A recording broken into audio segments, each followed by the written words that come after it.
M1, it's fantastic. Everyone loves M1, pretty much raved about it. It was the next generation of Apple Silicon. Silicon in general really revolutionized what we thought of silicon in PCs and Macs. But here's the thing, we're not going to stop there. The M2 MacBook Air is just around the corner this March, supposedly.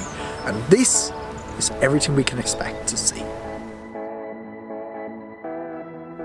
MacBook Air M1 was really well received. Obviously there were some minor complaints that there was no GPU included, and there was a 7-core GPU option for the people who didn't need the heavy graphics and who weren't video editing, basically just wanted it as an iPad with a keyboard and macOS. Is an older design. The M2 MacBook Air is going to be a whole new redesign. They're getting rid of the wedge shape, which debuted with Steve Jobs back in 2010. I don't know how I feel about this. I really like the wedge shape design, but supposedly it's going to be a more squared off design similar to the M1 MacBook Pro.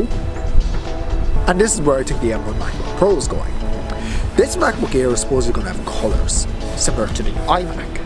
And this MacBook is supposedly going to have a white keyboard. Yeah, and you heard it, a notch with white bezels. Now I love this idea, but a lot of you will hate it. Here's the thing though, bezels on a MacBook don't really matter because it's a workstation for a lot of people.